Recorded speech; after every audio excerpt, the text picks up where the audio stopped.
Hello everyone, this is रैनीस। तो आज हम करते हैं दिल्ली पुलिस मॉक टेस्ट का सलूशन जो कि हुआ था आज। हम शॉर्ट ट्रिक्स भी देखेंगे, डिटेल सलूशन भी देखेंगे, अप्रोच क्या होनी चाहिए किसी भी मॉक टेस्ट को अटेम्प्ट करने की और उसका सलूशन किस तरीके से करना चाहिए, सारी चीज़ें डिस्कस करेंगे।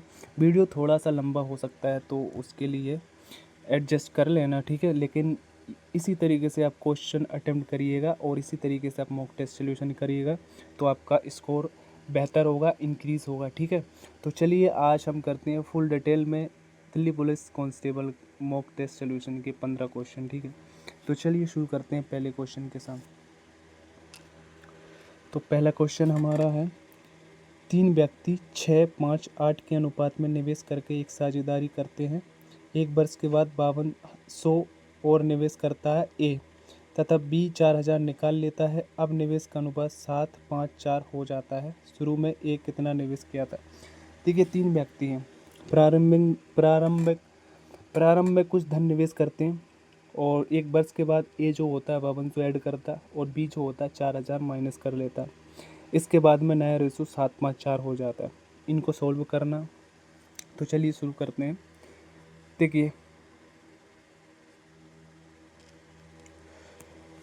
मान लेते हैं प्रारंभ में इन्होंने धन लगाया था 6x, 5x और 8x, ठीक है। ये इनका प्रारंभिक धन है 5x, 6x, 5x, 8x। अब क्या करते हैं, एक वर्ष बाद 6x यानी कि ये जो होता है 5200 ऐड करता है, ओके, और बी जो होता है माइनस कर लेता है 4000 और जो नया रेशो हो जाता है कितना हो जाता है 7:5। क्रॉस मल्टीप्लाई करते हैं, एक्स की वैल्यू आ जाएगी, हमारा आंसर आ जाएगा 6 पंजे 30, 30x। इसमें करते हैं तो 5 दूनी 10, 55 25, ये 26,000 हो जाएगा अपॉन ये 7 पन्ने 35x माइनस 7 चौके 28 यानी कि 28,000। इनको सोल्व कर लेते हैं, एक्स की वैल्यू आ जाएगी, ये माइनस उधर चला जाएगा तो ये 54,000 हो जाएंगे दोनों। ये घट जाएगा 35 में से 30 यानी कि 5x बराबर 54,000। तो x बराबर 5 एकम 5 0, 1 8 40 0, x बराबर हो जाएगा हमारा 10,800। अगर x की वैल्यू हमारे पास 10,800 आ चुकी है तो अब हमें चाहिए क्या, x का प्रारंभिक मान चाहिए, तो वो है 6x, है कि नहीं। 6 इंटू 10,800 बोले तो कितना हो जाएगा, 8 छंग 48, 8 और 10 छंग 60 64, यानी कि 64,800। ऑप्शन ए हमारा राइट आंसर हो जाएगा। बढ़ते हैं अगले क्वेश्चन है।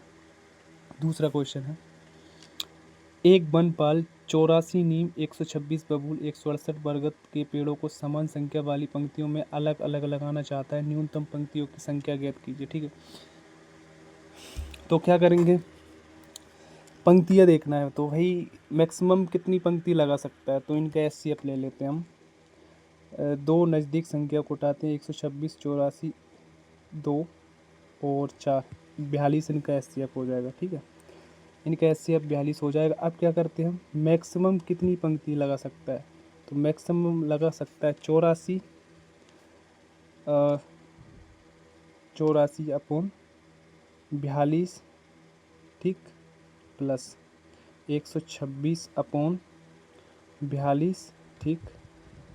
Next 168 upon 42। अब काट देते हैं इनको, तो 2 दूनी 4 यानी कि 42 दूनी 84 प्लस 2 3 6 4 3 यानी कि 3 प्लस 2 चौका 416 यानी कि 4 4 3 7 7 2 9, तो टोटल कितनी 9।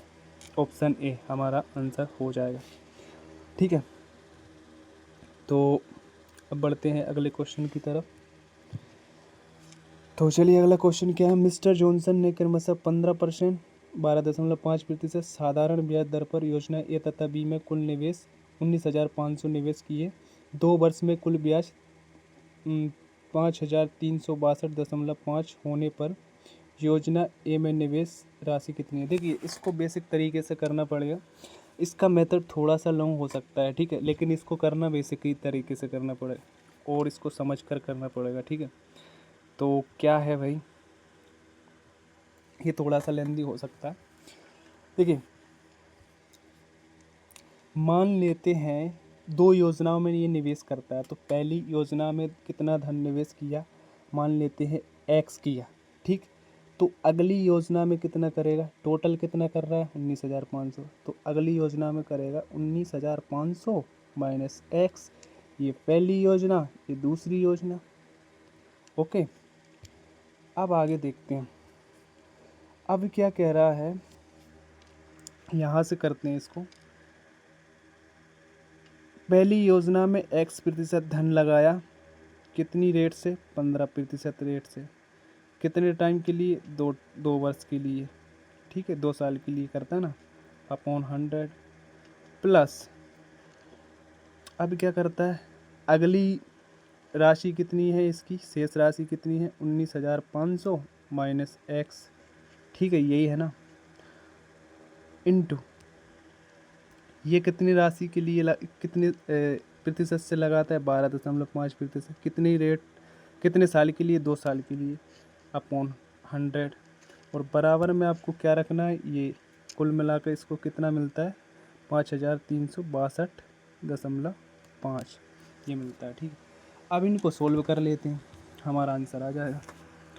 सोल्व करते हैं तो ये हो जाएगा 15 दूनी 30 एक्स अपॉन 100 प्लस, ये इसको सोल्व करते हैं, ये कितना आएगा, 12 दूनी 4 12.5 यानी कि 25। तो 25 का गुणा करते हैं हम 19,500 में, ठीक है।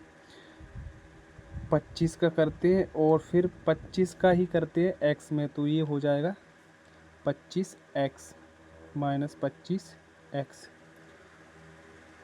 और अपॉन 100। अब इनको सोल्व करते हैं। सोल्व कैसे करेंगे, 25 का गुणा करते हैं इनमें, थोड़ा सा जगह कम पड़ेगा इसलिए हम थोड़ा सी जगह ले लेते हैं एक्स्ट्रा।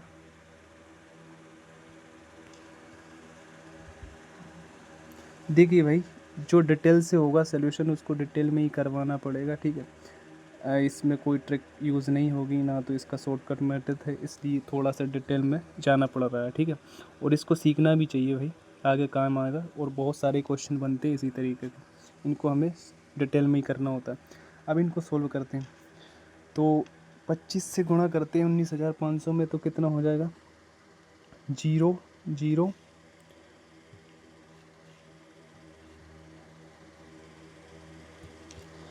0 0 25 पंजे 125 बोले तो 5 यानी कि हासिल 12, 25 नंबर 225, 225 और 12 हो जाएंगे 5 2 7 37 यानी कि 7 हासिल 23 और 25 से कम 25, 25 और 23 हो जाएगी 5 3 8 4। ये हो जाएगा हमारा 4,87,500, ठीक है। जब हम 19,500 को 25 से गुणा करते हैं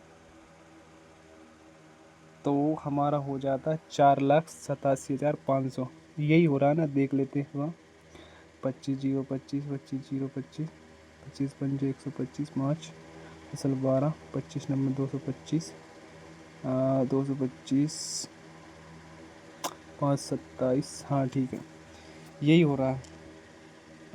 अभी क्या करते हैं भाई, 4,87,500, हाँ यही हो रहा है, सही किया हमने।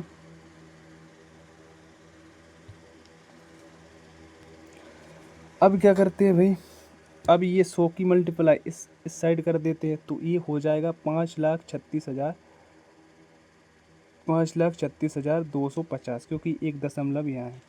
ये हो जाएगा 5,36,250, ठीक है। ये हमारे इस साइड ये है, तो इस साइड इसको हम इस साइड लेकर आते हैं तो 30x अपॉन 100 को हम उस साइड ले ही गए। अब इधर ये 25 माइनस हो जाएगा 25x, ठीक है।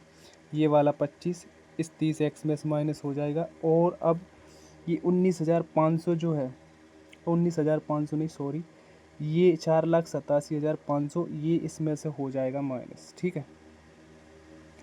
तो चलिए कर देते हैं 4,87,500 05 7 8 4 कितना बचा 48,750। ठीक है 48,750 यही बचा।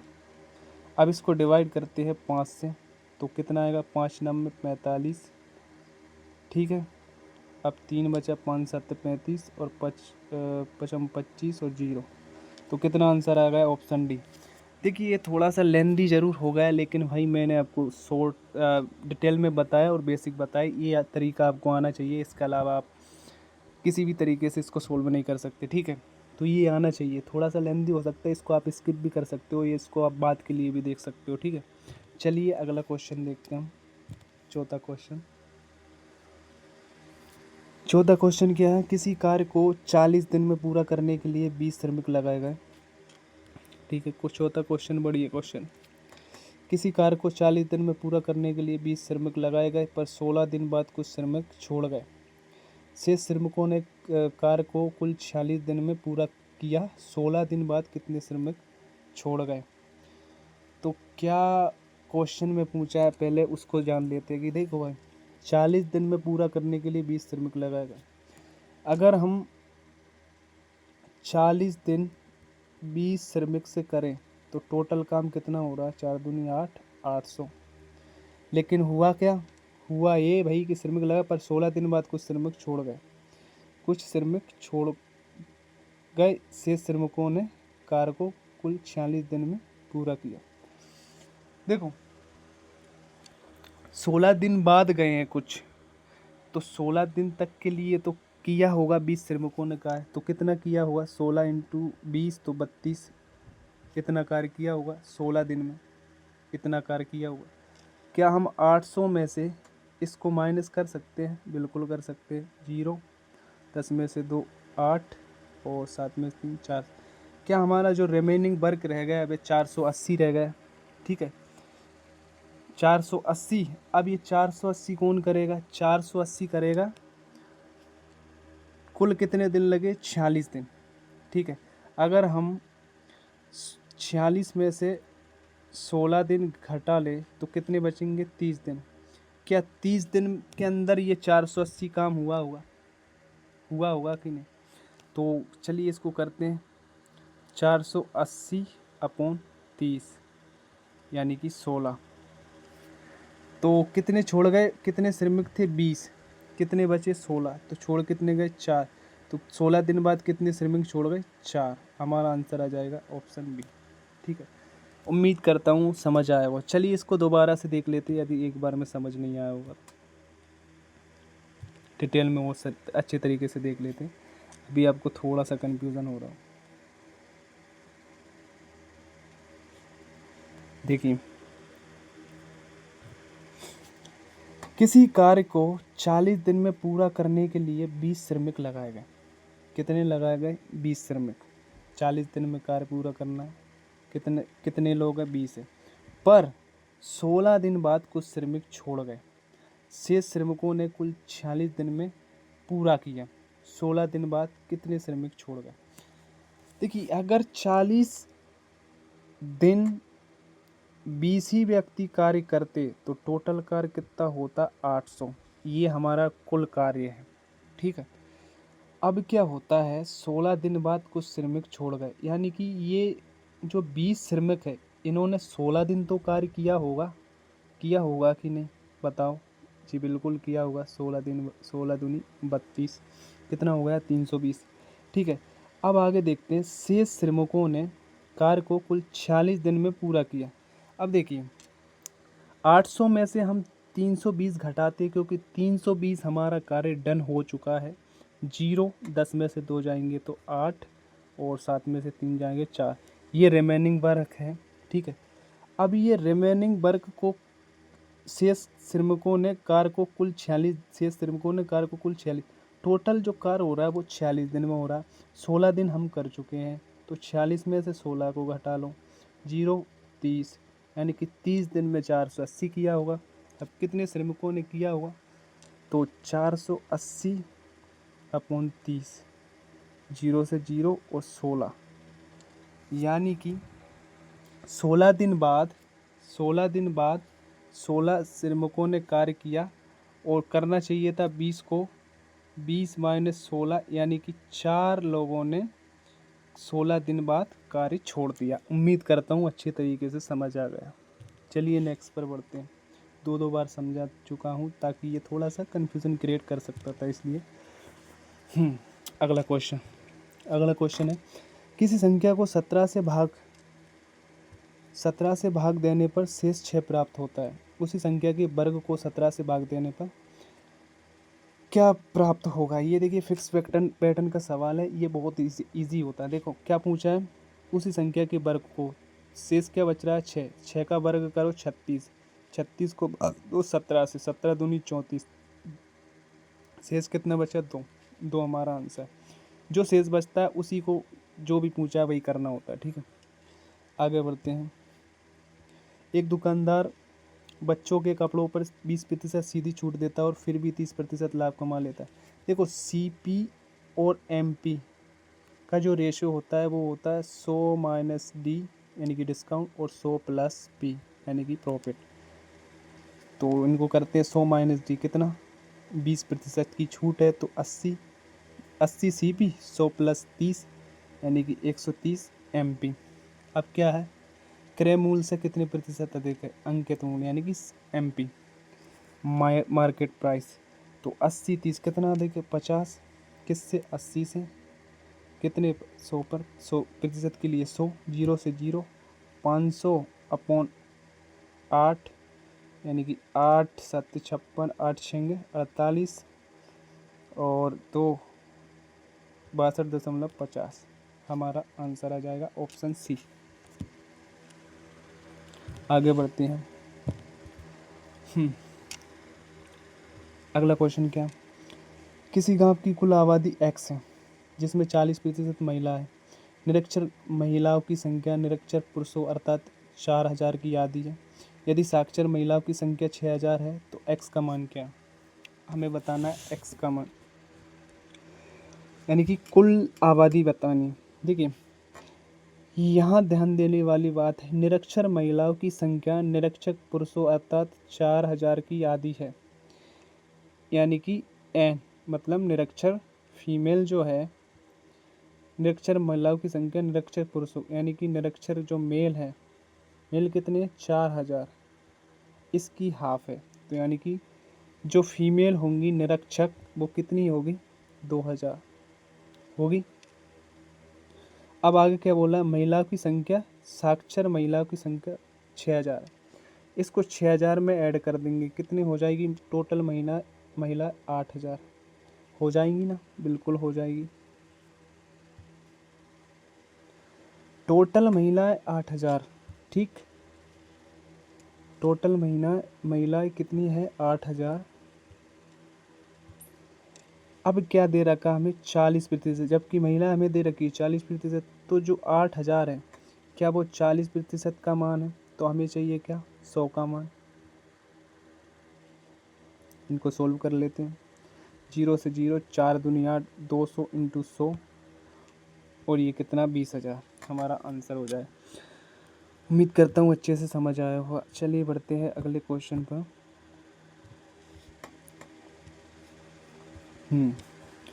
ये थोड़ा सा लेंदी क्वेश्चन होगा, इसको आप स्किप कर दो तो बेहतर ही होगा, लेकिन फिर भी मैं आपको बता देता हूँ। देखो कुछ क्वेश्चन को हमें स्किप भी करना होता है ताकि हमारा एग्ज़ाम में अच्छी तरीके से टाइमिंग रहे और हम सभी क्वेश्चन को अटेम्प्ट करते हैं। देखिए 75,000 के ऋण को 8% चक्रवृद्धि ब्याज पर 3 बराबर वार्षिक किस्तों में चुकाने के लिए किस्त की राशि कितनी होगी। तो देखिए इसको किस तरीके से करेंगे, 8% की फ्रैक्शन क्या होती है,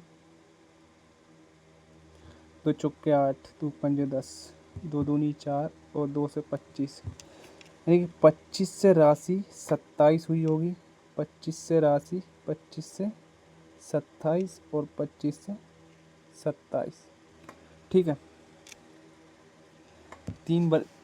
तीन बराबर वार्षिक किस्तें हैं ना। अब क्या करना, तो 25 से राशि कितनी हुई होगी? 27।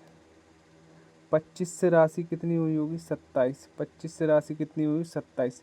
लेकिन हम बात कर रहे हैं चक्रवृद्धि की, तो चक्रवृद्धि में क्या होगा? 25 से एक बार तो राशि 27 हो चुकी होगी, लेकिन जब हम दूसरी बार बढ़ेंगे तो ये हो जाएगा 625, और 27 का कितना होता है वर्ग? 729। जब हम तीसरी बार बढ़ेंगे आगे तो 25 का क्यूब कितना होता है? 15,000। 25 का जो क्यूब होता है वो होता है 15,625, शायद यही होता है, ठीक है। और 27 का क्यूब कितना होता है? 27 का क्यूब होता है 19,683। 683 आप कुछ इस तरीके से लिख सकते हो।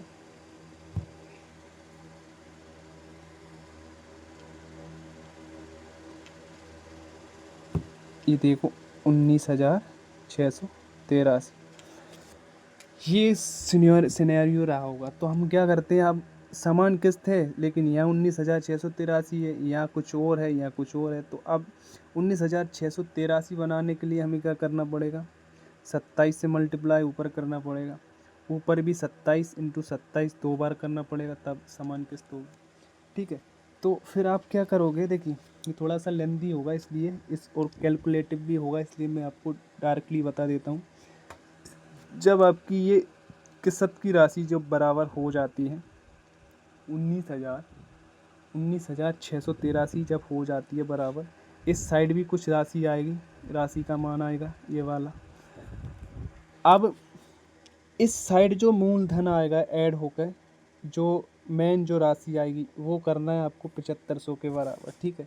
ऐड करके करना है 7500, और इस साइड जो भी आए एक्स वाई, इस वाली राशि को ऐड करके वो यहाँ लिखना इनटू, फिर क्या करना है आपको? फिर ये जो किस्त दे रखी है आप इससे आपको मल्टीप्लाई कर देना, तो आपका आंसर आ जाएगा ये एक किस्त से, यानी कि 19,683 से आपको मल्टीप्लाई कर देना, आपको उत्तर आ जाएगा जो भी आ रहा होगा, ठीक है।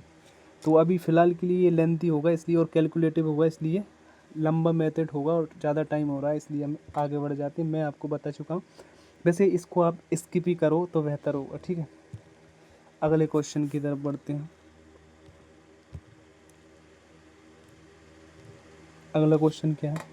एक हेलीकॉप्टर 180 किलोमीटर घंटा की गति से 6 घंटे में जो दूरी तय करता है, वही दूरी 3 से 1/3 घंटे में तय करने के लिए उसकी गति क्या होनी चाहिए? तो सबसे पहले देख लेते हैं, 180 किलोमीटर की स्पीड है, 6 घंटे में कितना चलेगा? 18 छिंग 108, 18 छिंग 108, 18 छिंग 108 ही होते हैं, 6 8 छिंग 48 और 6 कम 6 4 जी, यही होता है 180 6, ये इतना ही चलेगा। अब जो दूरी तय करता है वही दूरी 3 से 1/3 घंटे में तय करने की उसकी गति, तो इससे डिवाइड कर देंगे, 3 3 9 और 1 10, 10/3, ये 3 ऊपर, तो 10 जीरो, 8 3 24 2 और 10 3 30 32, यानी कि 324, ऑप्शन डी हमारा आंसर हो जाएगा। बढ़ते हैं नेक्स्ट क्वेश्चन की तरफ, 10वें क्वेश्चन की तरफ। ये अच्छा क्वेश्चन। तो क्या पूछा है आपसे? Under root of 10.24 under root 7.29 divide under root 2.56 into under root 29.16। तो क्या है 10,024 किसका? अगर इसका अंडर रूट निकालते तो कितना होता है? 32, लेकिन एक दशमलव बाहर रह जाएगी। जब हम अंडर रूट के अंदर जब दो संख्याओं के बाद दशमलव होती है तो एक संख्या के बाद जब निकाल लेते हैं तो बाहर आ जाता है, ठीक है। इंटू 729 कितने का होता है? 27 का, मे बी जी 27 डिवाइड, और 256 शायद 16 का, हाँ 16 का ही होता है, इंटू और 2916 जो होता है 54, यानी कि 5.54। अब इसको हमें करना है बोर्ड मास के नियम से, ठीक है। तो क्या करना, सबसे पहले 32 लिखो, यानी कि 3.2 इंटू 27, यानी कि 2.7 डिवाइड 1.6 इंटू 50.4, 5.4। ये दशमलव से ये दशमलव काट दो, 16 दूनी 32 यानी कि 27 दूनी 54 यानी कि 5.4 इंटू 5.4 बोले तो 29.16 विल बी द आंसर। चलिए बढ़ते हैं नेक्स्ट 11वां क्वेश्चन। जी 11वां क्वेश्चन क्या है, एक व्यापारी किसी वस्तु का विक्रय मूल्य 2 गुना कर देता है जबकि प्रारंभिक लाभ 20% था, नया लाभ प्रतिशत ज्ञात कीजिए। देखिए मान लेते सीपी जो है 100 है, ठीक है, सीपी 100 है जबकि प्रारंभिक लाभ 20% था। यदि सीपी 100 है तो एसपी क्या होगा, 100 का 20% कितना होता है, 120 हो जाएगा। एसपी 120 रहा हो। अगर मैं इसका डबल कर देता हूँ यानी कि 2 गुना यानी कि 12 दूनी 24 यानी कि 240 कर देता हूँ तो नया लाभ क्या होगा, नया लाभ कितना होगा, 100 से कितना बढ़ रहा है, 140 कितने पे बढ़ रहा है, 100 पे इंटू 100 बोले तो 140। ऑप्शन डी हमारा आंसर हो जाएगा। 12वां ये क्वेश्चन देख लेते हैं। चलो इसको भी रेशियो में कन्वर्ट करना है और उत्तर आ जाए। देखिए क्या है, पी क्यू आर का औसत वजन 54 किलोग्राम है, पी क्यू का औसत वजन 48 किलोग्राम है, क्यू आर का औसत 49। चलो 54, अगर 3 व्यक्तियों का 54 ग्राम औसत है तो योग कितना हुआ, 54 तीय कितने होते, 4 तीय 12 यानी कि 2, 5 तीय 15 और 1 16, 4 तीय 12 5 तीय 15 जी 162 तीनों का योग हो जाएगा। 48 दूनी होता है 8 दूनी 16 यानी कि 96। पी व क्यू का योग कितना हो गया 96 और क्यू और आर का योग कितना हुआ 49 दूनी 2 दूनी 18 98। इनको ऐड करते हैं 8 6 14 की 4 हासिल आई 1 9 9 18 1 19 194 194 माइनस करते हैं 162 तो हो जाएगा 2 3 32। हमारा आंसर हो जाएगा क्यू का, क्योंकि इनमें कॉमन क्या है क्यू, तो क्यू का ही जो डिफरेंस दोनों में दे रखा होगा। उम्मीद करता हूँ समझ आया हो। चलिए आगे बढ़ते हैं अगले क्वेश्चन पर, 13वें क्वेश्चन पर। किसी संख्या के 5/9 भाग के 4/5 भाग को उसी संख्या से जब घटाया जाता है तो 300 शेष होता है, उस संख्या का 5/6 भाग क्या।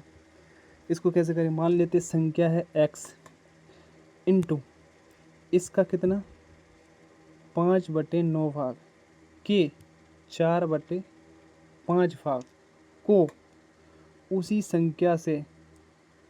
संख्या यानी कि x घटाया जाता है तो कितना शेष होता है 300। इसके बराबर रख देते हैं, इसको सोल्व कर लेते हैं। 5 के 20x 9 5 45 और माइनस x बराबर 300 300 45x हो जाएगा। ये 45x माइनस ये 20 इधर है 20x और बराबर 300।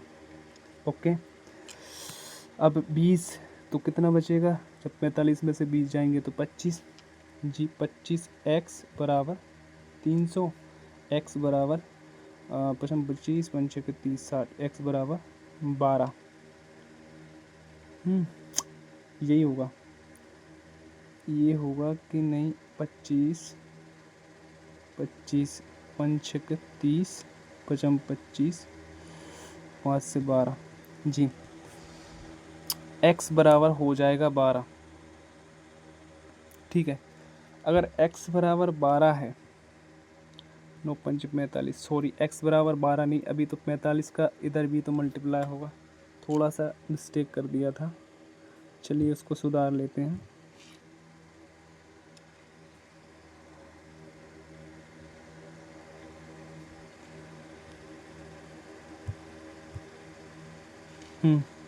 अभी 45 का एलसीएम का भी तो गुणा होगा 300 में, तो 45 दिए कितने होते हैं 5 दिए 15 5 और 4 दिए 12 और 1 13, यही होते हैं क्या।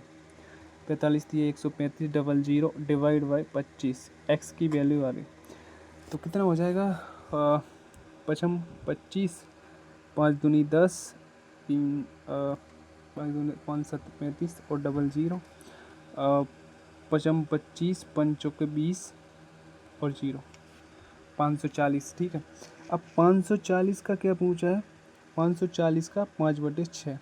अब हमें ये भी निकालना है 540 का, तो उसको भी निकाल लेते हैं।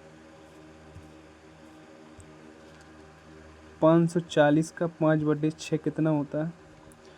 6×54 90 इंटू 5, 9×5 45, यानी कि 450 ऑप्शन है। चलिए आगे बढ़ते हैं 14वें क्वेश्चन की तरफ।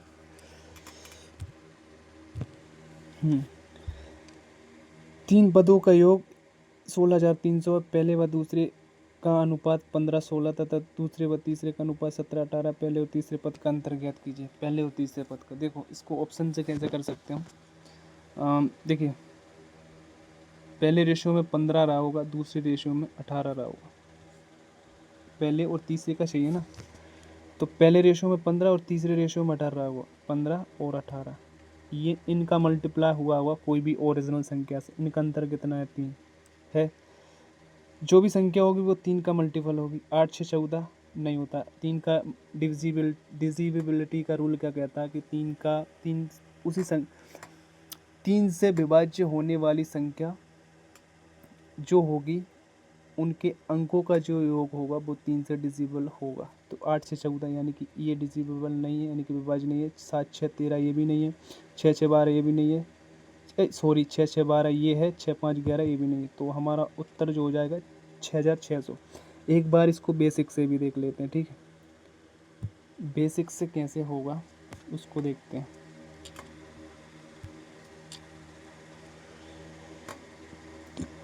ए बी सी, पहला रेशो 15-16, दूसरा रेशो 17-18, 16-17, बॉक्स की जगह जगह भरो, इनका गुणा करो, इनका गुणा करो, इनका गुणा करो, एक नया रेशो आएगा।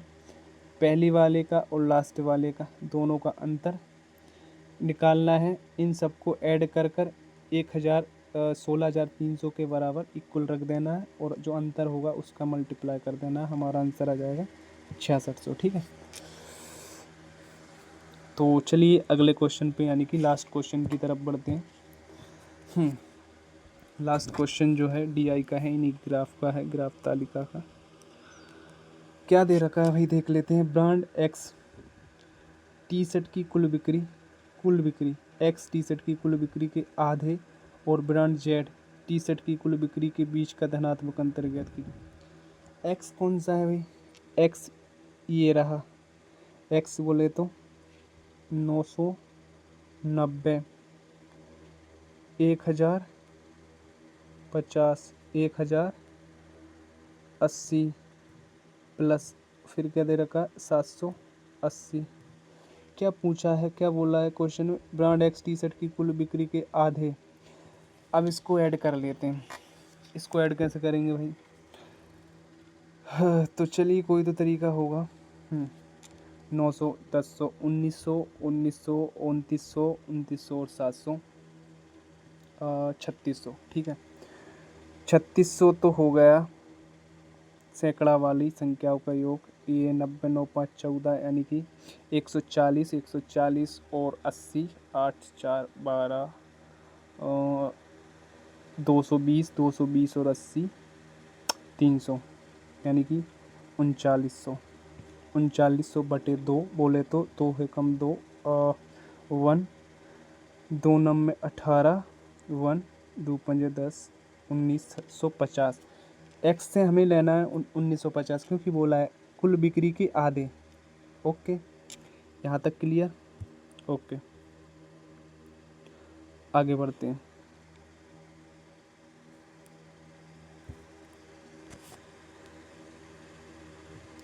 आगे क्या दे रखा है? और ब्रांड जेड टी शर्ट की कुल बिक्री के बीच, जेड कौन सी है? जेड ये रही। तो जेड कौन सी है? 740 प्लस 780 प्लस 860 प्लस 1120। इसको भी ऐड कर लेते हैं। 7 7 1400, 1400, 8 2200, 2200 और 1100, 4300, सॉरी 2200 और 1100, 3300, 3300। ओके, अब 40 80 होते हैं 120, 120, 60, 180, 180 और 20, 200, यानी कि ये हो जाएंगे 3300 से 3400, 3500, ये हो जाएंगे 3500। अब इसको इसमें से माइनस कर देते हैं 50। 0, 10 में से 5 5, 14 में से 5 जाएगी तो 14 में से 9 जाएगी तो 5, और 2 में से 1 जाएगी तो 1, तो 1550 हमारा आंसर हो जाएगा। ठीक है, उम्मीद करता हूँ आपको अच्छी तरीके से समझ आया होगा। देखिए मैं डिटेल से समझाता हूँ, कुछ जगह शॉर्ट मेथड भी यूज़ करता हूँ, और जहाँ पर मुझे डिफ़िकल्ट लगता है उसको मैं स्किप भी कर देता हूँ। क्वेश्चन तो हो जाता है लेकिन टाइम टेकिंग होता है, तो उसको स्किप ही करना चाहिए मैक्सिमम स्कोर गेन करने के लिए। तो उम्मीद करता हूँ ये सोल्यूशन आपको बहुत अच्छा लगा होगा। अगर अच्छा लगा हो तो लाइक करना, शेयर करना एंड सब्सक्राइब करना। मिलते हैं अगले वीडियो में। जय हिंद, जय भारत। तब तक के लिए पढ़ते रहिए, खुश रहिए, मस्त रहिए।